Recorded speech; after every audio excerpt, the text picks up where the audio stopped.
तो मैं आपका एक बार फिर से वेलकम करता हूं आपके अपने YouTube channel brilliant maths classes पर। तो जैसा कि देखा आपने लास्ट वीडियो में हमने डिस्कस किया था एक्सरसाइज 4.1 के सेकंड और थर्ड क्वेश्चन। होप करता हूं आपको वो क्वेश्चन समझ आए होंगे और आपने वो वीडियो देखा होगा। अगर नहीं देखा तो आप वीडियो वाले सेक्शन में जाकर चेक कर सकते हैं और वहां से वो आप पढ़ सकते हैं। ठीक है, चलिए तो फिर स्टार्ट करते हैं हम आज की हमारी क्लास। हमारे पास है फोर्थ क्वेश्चन।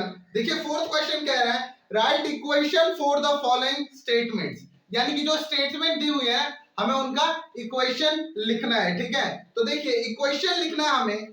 तो फर्स्ट जो है फोर्थ का फर्स्ट पार्ट देखेंगे आप क्या कह रहा है। कह रहा है 10 the sum of number x and 4 is 9। क्या कह रहा है? The sum of number x and 4 is 9। तो एक बार थोड़ा सा स्लो करके पढ़ेंगे तो बोल रहा है the sum of number x and 4 is 9। क्या बोल रहा है? 9। ठीक है, तो देखिए क्या बोल रहा है the sum of numbers, sum of numbers यानी कि दो नंबर्स का सम। तो दो नंबर्स क्या है हमारे पास x एंड 4। क्या है? दो नंबर हमारे पास x एंड 4। और देखिए जब भी वहां पर लग जाए इज, यानी कि जब भी स्टेटमेंट में इज लग जाए यानी कि इसका मतलब होता है इक्वल टू। इसका मतलब क्या होता है? इक्वल टू इज 9, यानी कि x और 4 का जो सम है वो क्या है?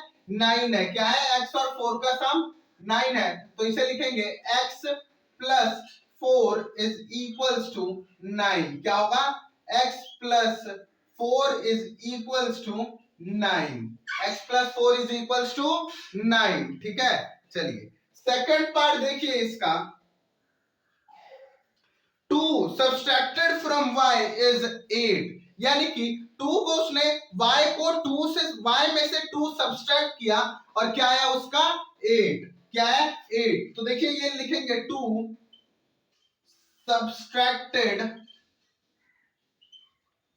subtracted from y is 8। y is 8। तो देखिए इज यानी कि इसको मैं लिखूंगा इक्वल्स टू, इसको इक्वल टू, यानी कि जो मेरा आना चाहिए इक्वेशन आना चाहिए इक्वल्स टू 8।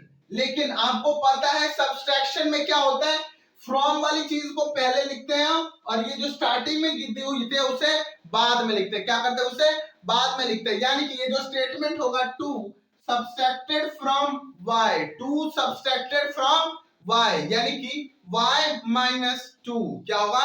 y minus 2। क्या होगा? y minus 2। y minus 2 is equals to 8। y minus 2 is equals to 8। ठीक है, तो ये था आपका सेकंड पार्ट। अब देखिए इसका थर्ड पार्ट।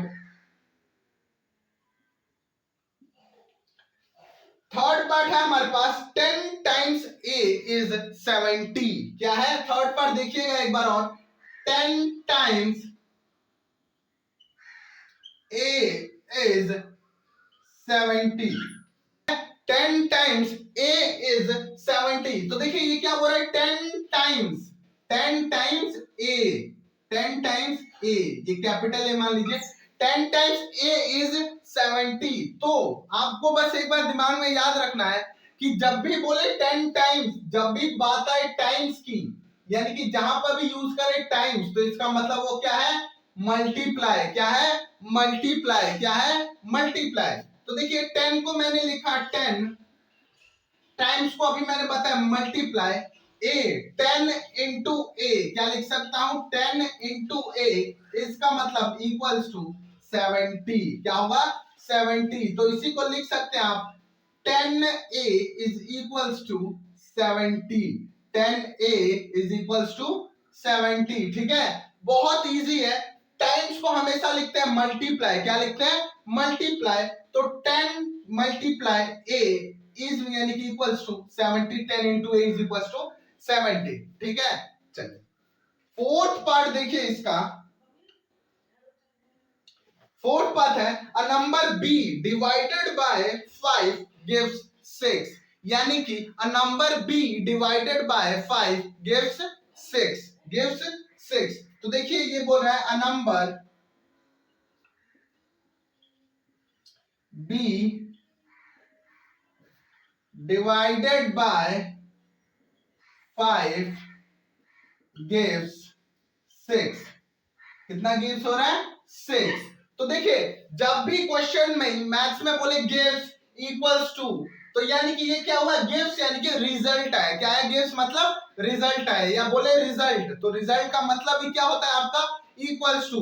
गिव्स का भी मतलब इक्वल्स टू, इज का भी मतलब इक्वल्स टू। तो गिव्स यानी कि इन ये जो है ना, एक नंबर बी को उसने डिवाइड किया 5 से, तो जो रिजल्ट आया वो क्या है हमारे पास?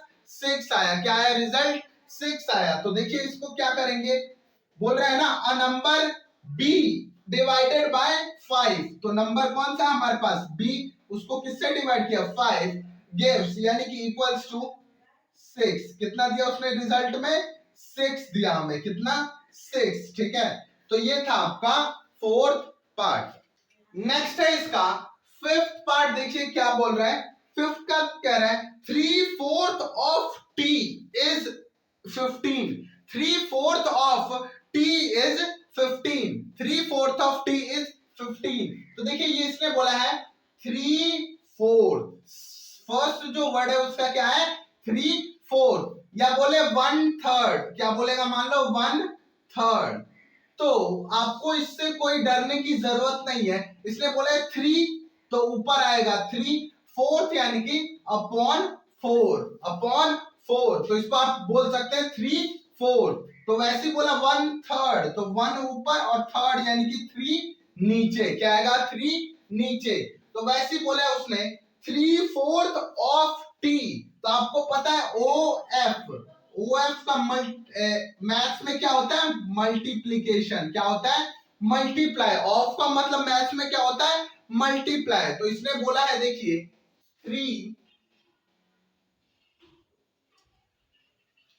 3/4 of T is 15। 3/4 of T is 15, यानी कि पहले तो हम लिखेंगे 3/4। देखिए इसको कैसे लिखते हैं स्टेटमेंट को, 3/4 ऑफ यानी कि मल्टीप्लाई टी इज यानी कि इक्वल्स टू 15।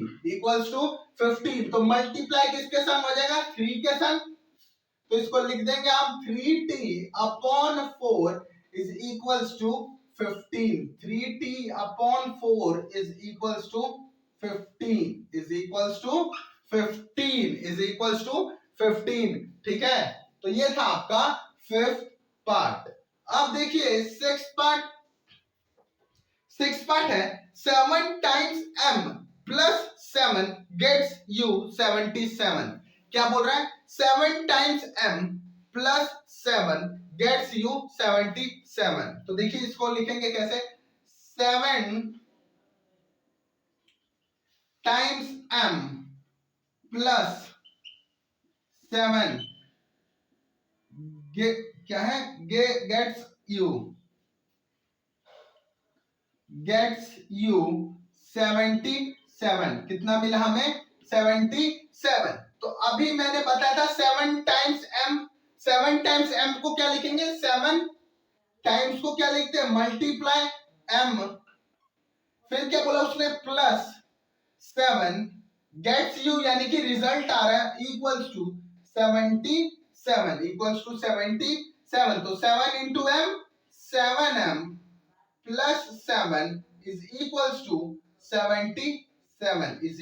77। ठीक है, तो ये था आपका सिक्स्थ पार्ट। अब सेवेंथ पार्ट देखिए इसका। सेवेंथ पार्ट देखिए क्या हो रहा है, 1/4 of a number x -4 gives 4। -4 gives 4। तो बोल रहा है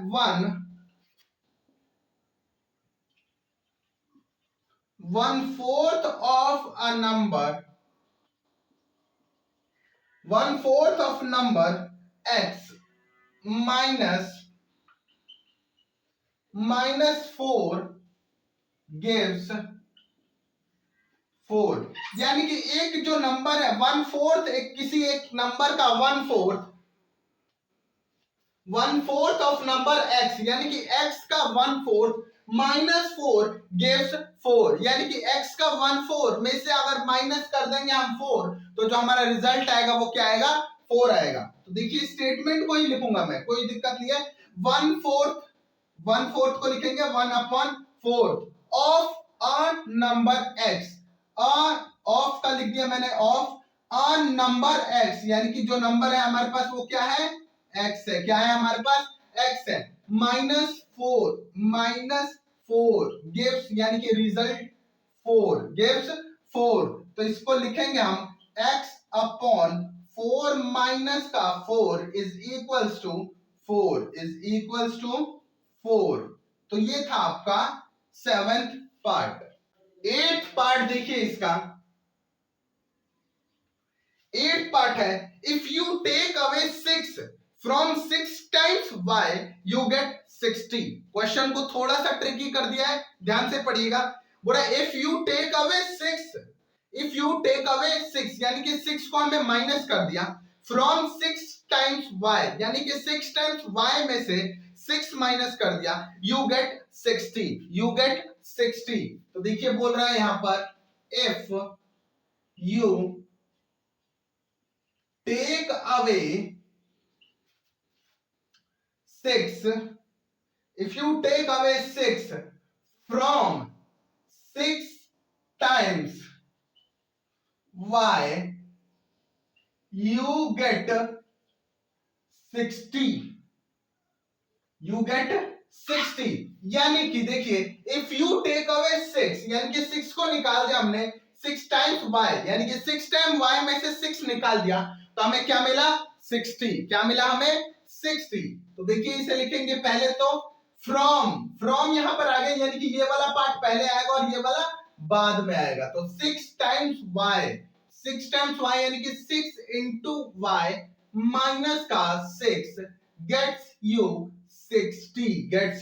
60। देखिए मैंने कैसे लिखा, फ्रॉम आ गया, सब्सट्रैक्ट, टेक अवे यानी कि निकालना, यानी कि उसमें से सब्सट्रैक्ट करना या डिक्रीज करना उसको, तो ये मतलब हुआ यानी कि सब्सट्रैक्शन हो रहा है उसमें। तो 6 फ्रॉम 6 टाइम्स y, फ्रॉम, आपको अभी मैंने बताया फ्रॉम यानी कि जो चीज पहले लिखी होगी वो बाद में जाएगी और जो बाद में लिखी होगी वो पहले आएगी। तो बाद में क्या लिखा है, 6 टाइम्स y, तो मैंने बाद में पहले लिख दिया उसको 6 इंटू वाई, टाइम्स का मतलब पता है मल्टीप्लाई, 6 इंटू वाई माइनस 6, क्योंकि फ्रॉम बोला है तो -6, यू गेट, यानी कि जो रिजल्ट आया हमें इज इक्वल्स टू 60। तो इसे लिख देंगे आप 6y माइनस का 6 इज इक्वल्स टू 60। तो ये हो गया आपका सॉल्यूशन।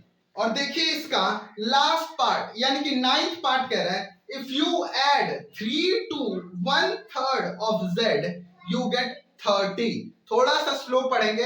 इफ यू ऐड 3, यानी कि हमें 3 ऐड करना है, 2 यानी कि किसमें, 1/3 ऑफ z, यानी कि 1/3 ऑफ z, यानी कि 1/3 ऑफ z में अगर 3 ऐड करेंगे यू गेट 30। हमें क्या रिजल्ट आएगा, 30। ठीक है, तो देखिए यहां पर 9th को लिखेंगे, if you add 3 to 1/3 of z you get 30। हमें क्या रिजल्ट आएगा, 30 आएगा। तो देखिए इफ यू ऐड 2 यानी कि किसमें ऐड किया, 3 को हमने 1/3 ऑफ z, 1/3 ऑफ यानी कि मल्टीप्लाई z, यू गेट, यानी कि हमें रिजल्ट मिला 30। क्या रिजल्ट मिला, 30। तो देखिए इसको लिखेंगे हम 1/3, ऊपर लिख सकते हैं हम 1 को डायरेक्ट z, मल्टीप्लाई में हो गया, प्लस का 3 इज इक्वल्स टू 30। मैंने ऐसा क्यों लिखा, क्योंकि माइनस में हम प्लेसेस इंटरचेंज नहीं कर सकते, लेकिन प्लस में हम प्लेसेस इंटरचेंज कर सकते हैं। क्या है? प्लेसेस इंटरचेंज कर सकते हैं। तो मैंने z को मल्टीप्लाई करके लिख दिया z/3 plus 3 is equals to 30, plus 3 is equals to 30। ठीक है, तो ये था आपका एक्सरसाइज नंबर 4.1 का फोर्थ क्वेश्चन।